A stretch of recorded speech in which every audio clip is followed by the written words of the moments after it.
Good afternoon, everybody, and welcome to the Standard Bank Top Women Q&A. We are here with CCBSA, Coca-Cola Beverages South Africa, as the feature of this Q&A. And I am so honored to be here with Mr. Velapi Ratshefula, the MD of CCBSA. What an honor it is to be here with you. But I think if there's one thing that we're noticing that maybe is a bit different about Mr. Velapi that isn't the same as most of our top women speakers is Mr. Velapi is a man. And we might wonder, why would a man be on this platform? Why would a man be relevant to these discussions? But you are here championing women empowerment. You are here representing CCBSA as a leader of women empowerment. So I think the question that I have for you, the first thing that's popping up in my mind is, where did you come to get to this point where you're championing women empowerment, and why do you think it's essential for men specifically, to be part of this discussion? That's a very important question, Sasha. I was born of a single parent who was my mother. And I've seen how she struggled. And she wanted the best for us, but she really struggled during those years. I do have, I've got a wife and I've got 2 daughters and a granddaughter.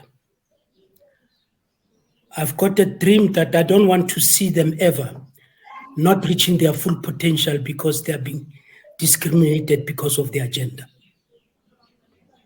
It will hurt me personally if that was to happen.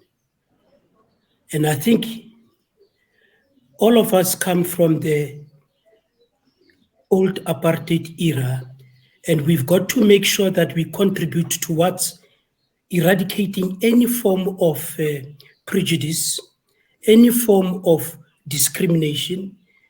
And women are a particular class of our society that is historically prejudiced and continue to be prejudiced. That's from a personal and social level.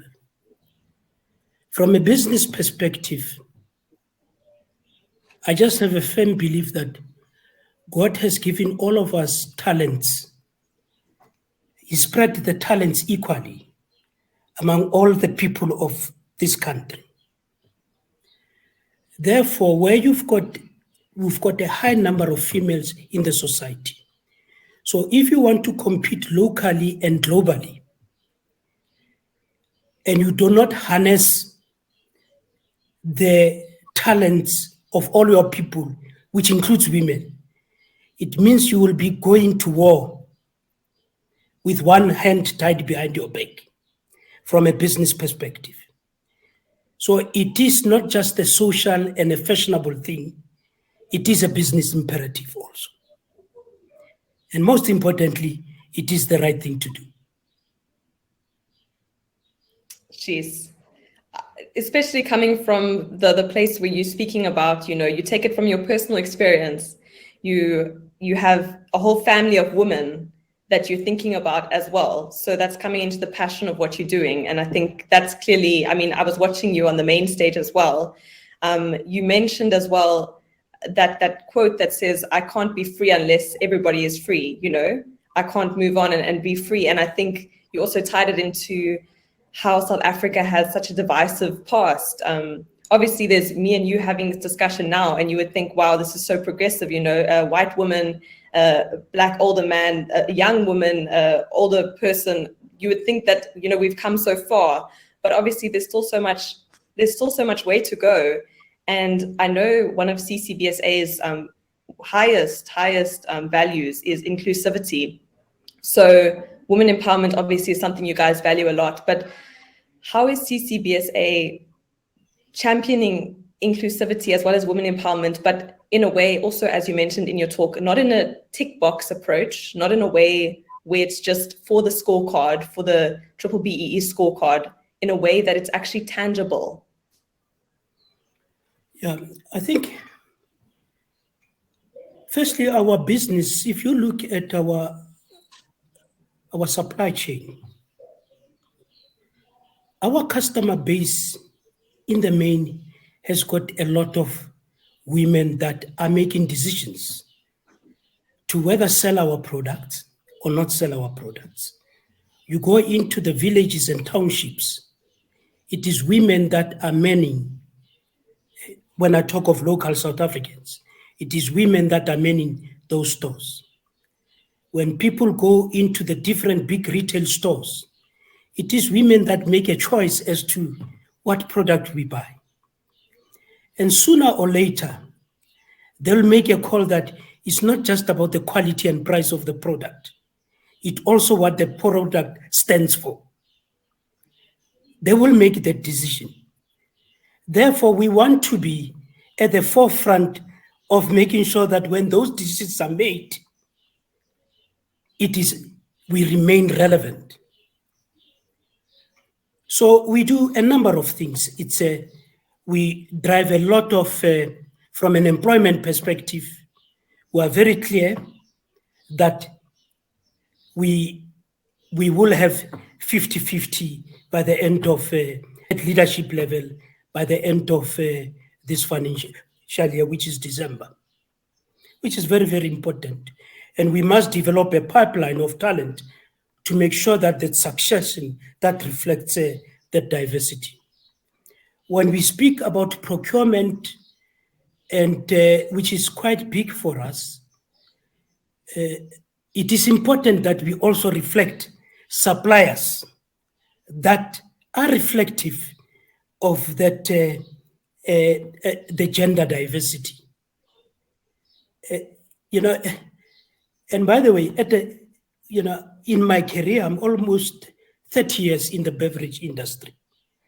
I have seen women do match in engineering, in production, in the so-called hardcore, so-called difficult functions.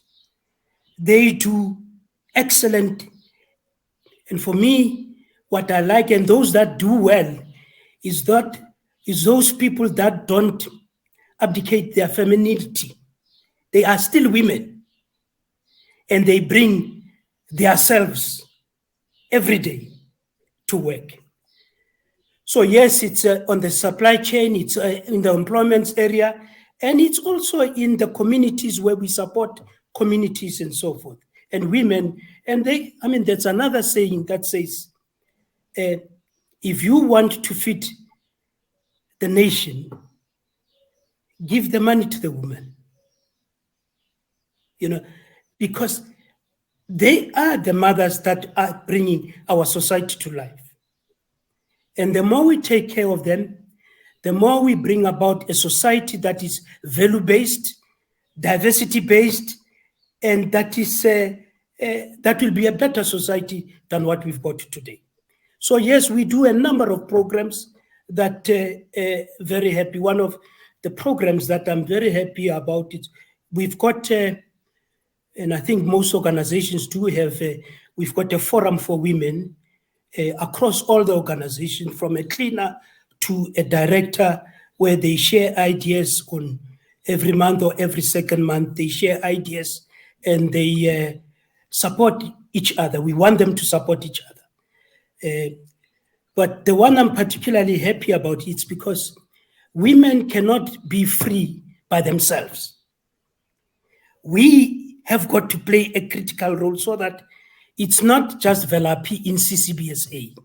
It's all men that play their role. So we've got a forum that we call Men of Honor, where we don't talk numbers, we talk about what does it mean to be a man, to a family, to your wife, to your children. What does that mean?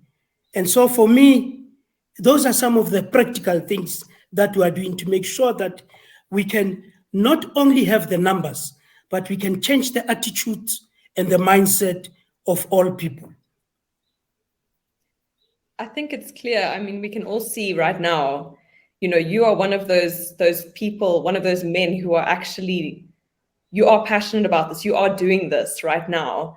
I'm about to actually, just based off that, get into a bit of an intense question. But I think before I do that, I just want to shout out, there's attendees here watching this Q&A session. If you guys have any questions, please pop them down in the comment section, because Mr. Velapi is here right now to answer your questions. So after I answer or ask about 2 more of my questions, I'm going to go into audience questions. So yeah, I think the next really important thing, based on what you were saying, is here you are and you're championing everything, but you're not the only male on this earth. And there's so many males on this planet, and not just males, women as well, just stakeholders, red tape, everything that's happening that is actually pushing against the woman empowerment narrative and challenging it and actually wanting to push it down. So now, talking practically, how are we actually going to, or how does CCBSA actually combat these naysayers, these things that are actually pushing against the woman empowerment narrative in business? CCBA by itself can do very little, will be able to do very little. But it's us individual people in our own smaller circles that we can make a difference at work and outside work. I know of so many organizations that are available in South Africa, and we need to encourage men to join these organizations, to attend the sessions and be educated about what is possible. The scourge of femicide and the things that are happening to women should shake all of us. Men, women, boys, girls, to actually wake up and say, let me do my bit every day. And my bit may not even be talking, it may be talking to my brother. It may be talking to a friend. It may be talking to my uncle. And by the way, those people will believe me more than they believe the professionals that speak. Because I come from the same background, same society, and they can touch and feel me because they know me. So let's all of us do a little bit of movement about eradicating any form of discrimination, in this case, about women in particular. Thank you for that. Wow. And especially the part that you mentioned about, somebody can come up from the top and think that they're going to be able to influence all these people and get participation from people, but they don't know. It's completely different life experiences. So that person, whatever, who's had a completely different background is going to look at the person from above and think, you don't understand where I'm coming from. So in that sense, Velapi, you have such an amazing platform and such an amazing, set of experiences that you can actually have this influence and relate to people in this way and create that kind of change as well. I think, there was another thing that you mentioned in your discussion on the main stage, which was about, how we don't want this to just be a passing fad.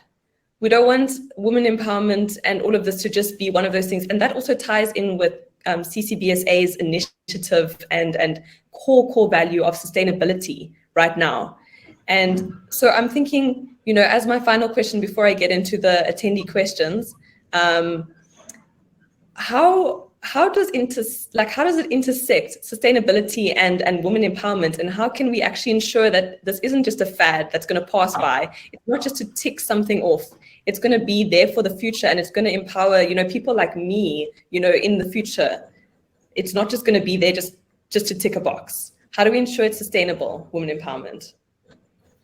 When you look at the ESG agenda in general, sustainability agenda in general, whether it is water, whether it is waste, whether it is carbon footprint, it's all about all of us must leave this world or this work in a better place than we found it. It's all about that at the crux of the ESG agenda. Women inclusivity fits perfectly in that platform and agenda that let's leave society in a better place than we found it. It will be so good that in future leadership, the future leadership of the country, of organizations, of sports, of different areas, it's about capability, not about gender. Not about gender. That will be so critical. Thank you for that.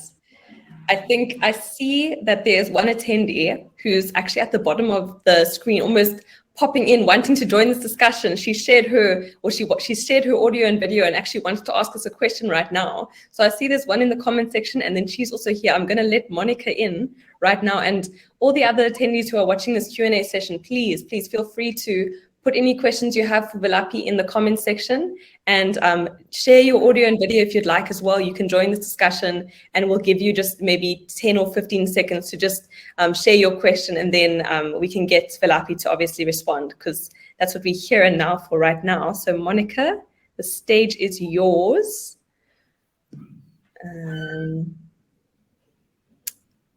Let's see. Can you hear us? I think Monica might have just left as I let her into the room.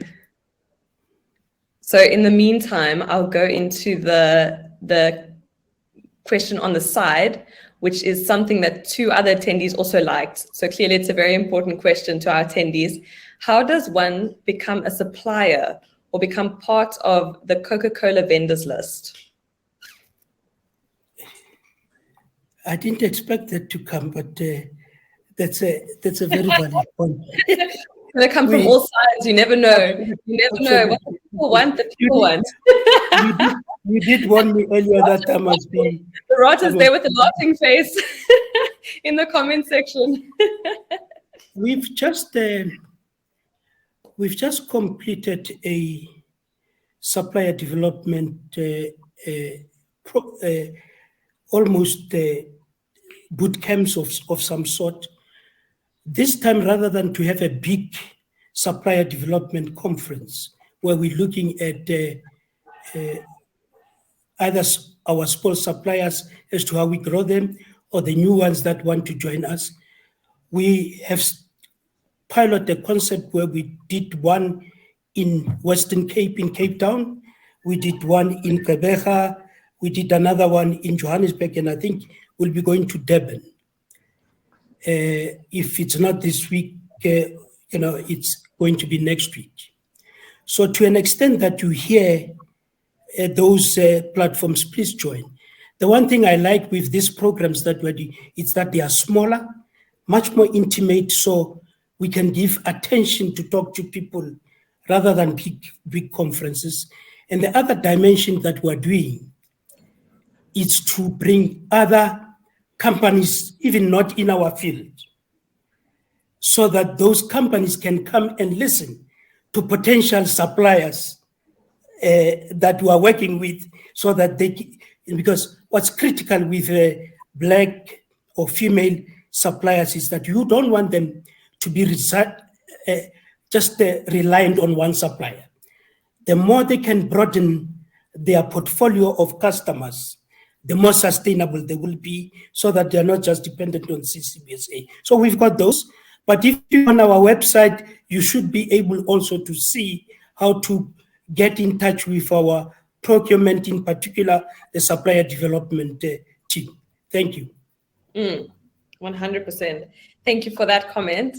I see one other thing in the comment section right now. So any more phrases or anything you want to add to the comment section? Oh, there's another question coming out. So from Priska, she said, we speak of women empowerment. However, we cannot have this discussion without touching on male children, because they often grow up to be perpetrators. What are corporations such as Coke doing to involve young men that are born and raised in underserved and violent communities? Yeah, we do a lot on the youth. Youth is one of the pillars that we look at, but it is valid that we could do better, could do more. What I wanted to do is I wanted to start with the CCBSA men first. And once one understands how to engage, how to do this thing, we can broaden it firstly also to the spouses of our women at work who are not working for us, or partners of our women at work that are not, those partners are not working for us. And I think, of course, we'll have to tailor something also for younger people to see what we can do. I think it could be critical that we partner with Department of Education and other people so that the reach can be much broader, and so forth. So I think it's an opportunity that we may have to explore further. Priska, I hope that answers your question. I think that was answered beautifully, Vilapi. And now we have another question coming in. So this one's from Mafale. Are there any specific projects that CCBSA looks to when it comes to investing in women-led organizations? Also, before you open that, Vilapi, I see there's no more questions at the moment. So in the meantime, while he's answering, guys, now is your chance. Stick it in the comment section, and we're here right now to answer your questions. Yeah, everything that we do, I spoke of employment. It's one of the things that we definitely have got a bias towards making sure that we bring more women so that we can reach our 50-50. But even in terms of development, training and development, our bias is towards females. We've got, we supply retailers. And retailers could be from a spaza shop to a big chain of outlets. We've got what we call business in a box, where we train young post-matric children from underprivileged backgrounds. We've got a 6 months training program to teach them and about the practicalities of running a retail store, and what are the success factors, what you should be doing. And the lucky ones get an opportunity to, 50 of them to 200 to 300 of them a year get a retail store that it's fully stocked with all the equipment that they get, and it's theirs, with the hope that they will pay some money that we can get more other people. Now, 60% of that program, we target women, to make sure that it's women that they, as I indicated, they're quite critical. If you look at recycling issues, if you look at, water issues, to an extent that we engage with suppliers and we bring suppliers on board, also we would want that the majority of them to be females, particularly in the space of engineering parts, manufacturing, issues and so forth, or where it helps us to substitute imports with the local production. Yes, and we've seen that also. I mean, you mentioned when you were speaking on the main stage about not just of these suppliers as well, like, you guys are really, as CCBSA, prioritizing Black and women-owned, stakeholders right now, and also, just employee-owned. So I think you guys are really making great strides for that. And Mafale was not willing to leave the question there. She asked another question. Here we go. How can one get into strategic partnership with CCBSA? It's a quite difficult question, broad question. I don't know strategic partnership in what areas, and so forth. But please reach out to our site, and you can see. And by the way, my contact details are generally available to most people, generally, because I'm quite an accessible person, generally. So I wouldn't mind to give you my number, and if you want to talk further, we can talk. Perfect. Mafale, I will then share those with you after this session. She said, okay, we'll do so. Can I have them, please? So I will put you two in contact with each other. And I see we have a final comment/question from Lerato, who was laughing at our comments earlier when we were sharing questions. She said, please share the developments you have in rural areas and how to access such, especially for young people. Lerato, you may not know, but I grew up in a place called Ramatlabama, which is on the border of Botswana and Mafikeng area. And when I grew up, there was nothing. There was nothing. There were not even classrooms. So if there's anybody that is very attuned with the rural life, I happen to be one of those people. Now, the truth is that we can't be everywhere at the same time. This program that I told you of the supplier development, I'm hoping that one day it will reach a place called Mafike. It will reach a place called Venda. I hope we'll be able to do that. But the business in a box in particular has been focused on rural areas, out of the big centers. Of course, you've got to make sure that you've got scale, because if you want a retail shop, you need to make sure that it's fit enough to sustain your investment in the area and so forth. So yes, there's a number of things that we are doing in our bursary programs, and everything does reach rural areas. Our water stewardship, our water program, providing sustainable water to communities, is largely in rural areas. So we do a fair amount. Is it enough? No, it's not enough. But I'm quite attuned of the challenges of people like me who come from rural areas. I hope that answers your question, Lerato. I'm going to give people just a few final moments. If you have any final questions, pop those in the comment section.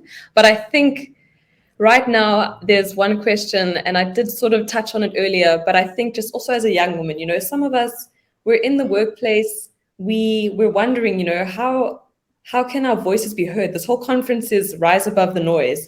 And I think a big question that many of us may be dealing with as well is, there's a promotion in front of me. There's something I want to do.